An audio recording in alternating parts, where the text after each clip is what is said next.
Welcome to Sword and Shield, the official podcast of the 960th Cyberspace Wing.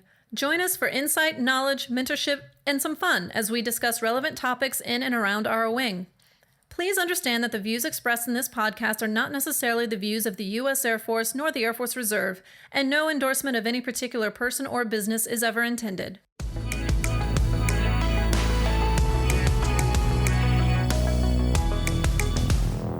Welcome back to the Sword and Shield podcast. I'm Colonel Rick Erredge, and today I'm joined by Casey Erredge, Casey. mentor. Yes. Thanks for joining me. Thank you for having me. Yeah, this is going to be exciting. And so we really want to have a chance to talk about 9/11. And so I think thinking about 20 years ago, where we were, it's hard to believe it was 20 years ago. Mm-hmm. Yes, it is. And obviously the world is much changed and very different, especially with what's going on in the Middle East right now. So it's a good opportunity for us to kind of talk about that, tell a story, because there's a lot of airmen right now that don't know anything other than a post 9/11 world. Right. Yeah. And so we want to be able to talk a little bit about that, share some thoughts there, and then maybe talk about where we see things in the future and what lessons have we learned from that, how we support our military members, and what military life's going like after that. So tell me about that day.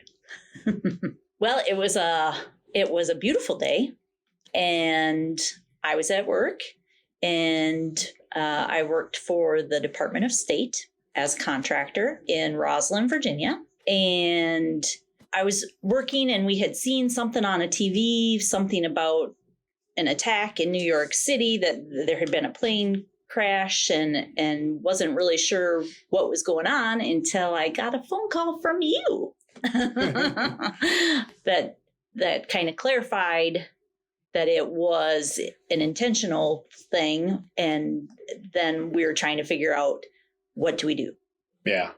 And so for me, I remember very vividly being in General Taylor's office. So I was a captain, headquarters OSI at the time, doing personnel work there, doing a bunch of assignment stuff. And I had to normally schedule a weekly visit with him to go over some officer assignment stuff for him to approve, just routine work. I remember sitting there and on this little tiny TV, sitting in the waiting room there by the secretary, and this was, obviously the news broke in, what's going on.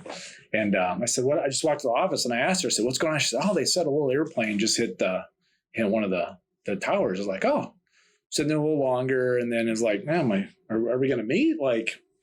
And then he comes out and says, Rick, going to cancel the meeting, go back to your office, stay there. And I was like, what's going on? By the time I got back down to the office, I learned that second tower was hit, and we didn't understand really what's going on at that time. All these rumors were flying around, obviously, the news about all these other different targets, and Andrews was on the list. Well, that's where we were, right? I was at Andrews at the time. And so trying to figure out, what's going on, what to do. We're in OSI, and we all kind of looked around like, hey, where's this airman? Like, well, he normally makes a run to the Pentagon. And then we find out the Pentagon gets hit, and we're like, where's the airman?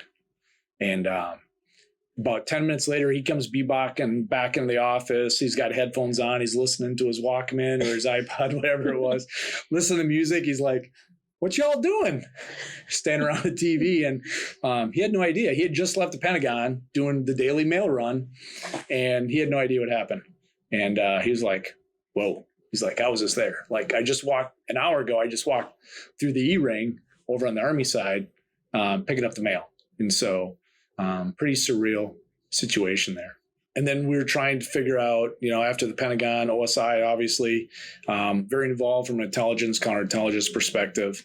And they're trying to figure out what their role is going to be, in the events at the Pentagon. And of course, there's so much unknown going on, craziness. They locked the base down, told us couldn't go anywhere. And then we heard a rumor that a car bomb had gone off where you worked. Yeah, yes. I remember you calling me and saying, you need to leave now. And I'm like, but I can't go. I haven't been cleared to leave work. Everybody's still here, and you were very adamant that I should leave work. And I was like, okay. So then I was like, trying to talk to my coworkers and figure out what was going on. And it was about then that they said, everybody just needs to go home. But I rode the train all the time. You had dropped me off, so I had no way to get home because my train route was past the Pentagon.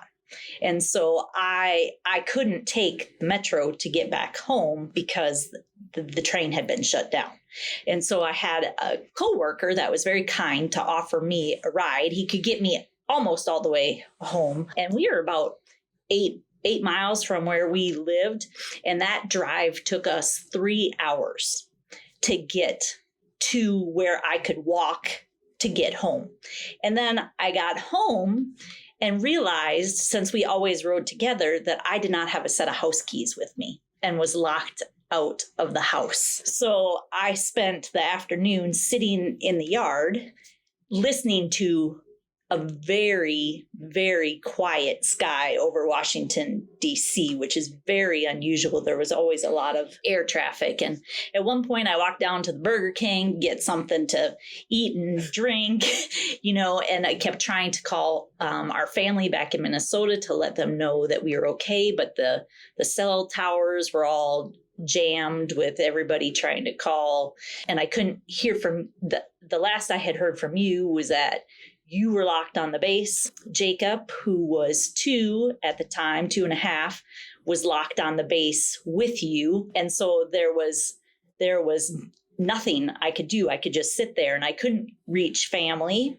I couldn't chat with you. And so all I had was my mind to wander because I just had a flip phone. So I wasn't getting internet and social media with what was going on. And I wasn't anywhere where there was a TV. So I knew that was nothing. Before all that stuff was really prominent. All I could do was just sit and wait.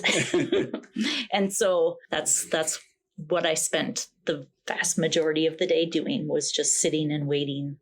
Yeah, for they news, finally released us. Not knowing when you would be released. Yeah.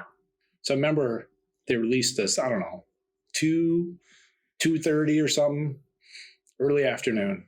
And what are we going to do? Come back tomorrow? Yep, everybody's mission essential. Everybody's back tomorrow. I'm I'm a personnelist. I'm mission essential. Yep.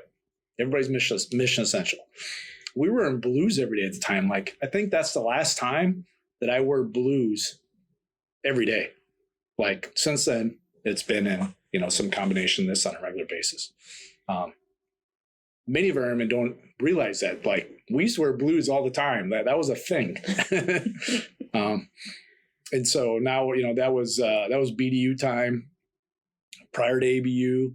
And so it was oh crap, I gotta find, because it was opposite. I had 6 sets of blues and one BDU. And now I had to it's opposite now. We're going into this thing where we're wearing fatigues all the time. And so, yeah, finally it took us a long time to get home, because I think they said there's 1 million to 1.5 million people that commute into DC that work in the city. So you can imagine, and they kind of all stream in from 5 a.m. until 8, right?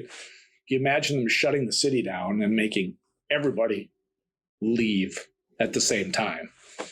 And the Woodrow Wilson Bridge that is today is not what it was then. It was a tiny 4-lane bridge. And so getting across from Andrews back to Alexandria was really hard. And so it was a long ride home. Yeah, for sure. Yeah.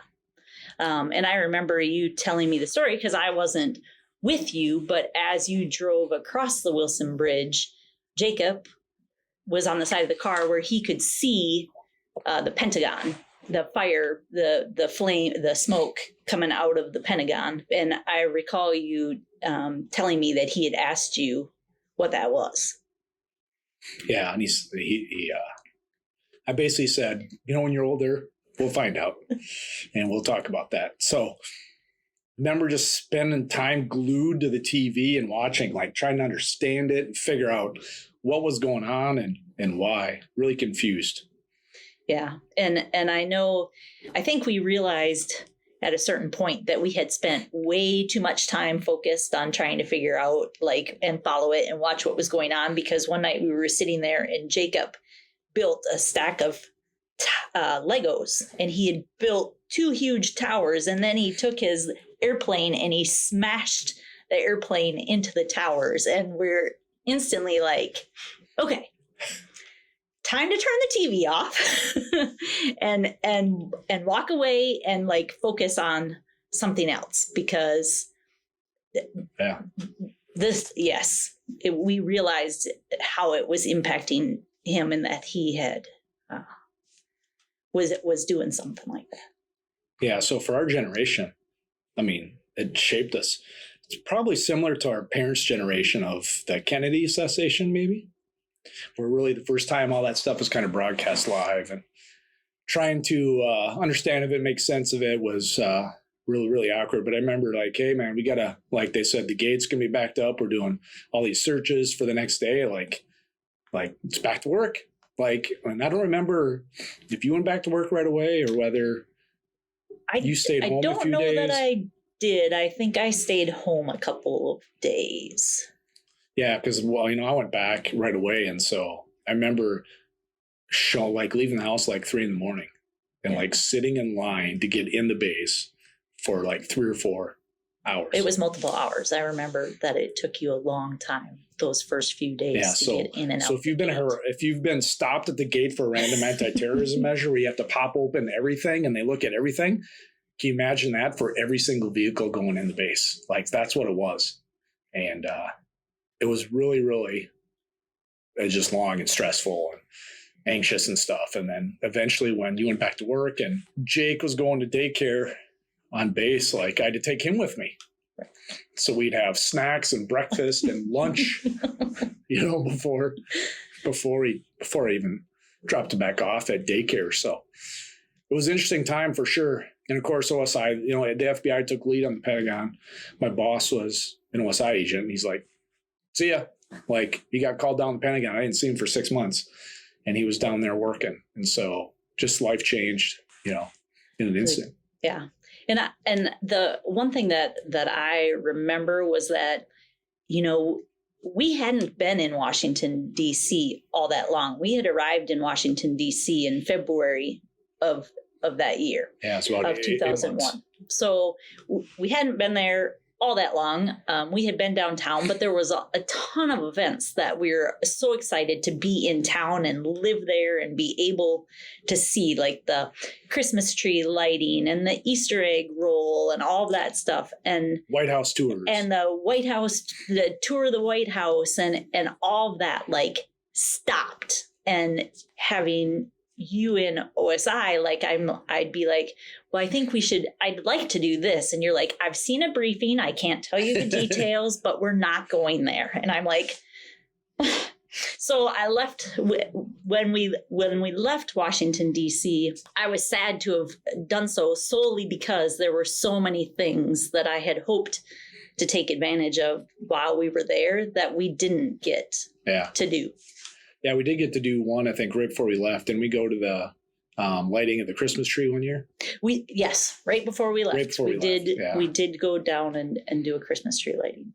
But we kind of stayed back on the outskirts. We didn't get into the middle of the crowd. And yeah, so now I look back on it, and you know, we obviously went way to the right on protection because we didn't understand what the threat was and stuff. You look back now and kind of like, well, why did we do all that stuff? But at the time, we were worried about other things happening, right? And so we had this seared in our memory for sure that we didn't want to, you know, didn't want something like that to happen again to us. So, right. But you know, I was talking to Sam here before, and you mentioned like these airmen that are coming in now that are 18, 19, 20 don't know what life was like prior to having prior to 9/11 and like going to a baseball game without having to go through a metal detector. Like now, I don't even think about it, but you imagine back then where that was the norm. Like we just walked right in. You didn't have to worry about what was in your purse. No, you could have any size purse. You didn't. It generally baby wasn't bag, expected. a purse. Yeah. You could go through the airports with as much liquids as you wanted to. Right. You could go to the gate and like pick up people, greet visitors as soon as they came off of the plane instead of waiting until they got to baggage claim. Yeah. And not having to be shooed away at the airport by somebody as you're waiting to pick them up. You don't have to wait in the cell phone lot. Right. Like all these things the world's just so different right now. And And there's probably been, some good things that have happened as well, right? I think the international intelligence community certainly has come together. We learned our lesson from that for sure. We're trying to apply those lessons in cyber now. And so I just came back from CyberCom Reserve Summit last week, and it was super interesting to see how the interagency is working together with us, to solve problems and get after our threats. And we would not be where we are today without, unfortunately, that happening. We're nowhere near where we need to be, but certainly a lot of the walls and barriers are down now to give us an opportunity to be better as a community against, national security threats. And so I know for us, I don't want to speak for you, but for me, the DC life was really hard. Yeah, it was hard.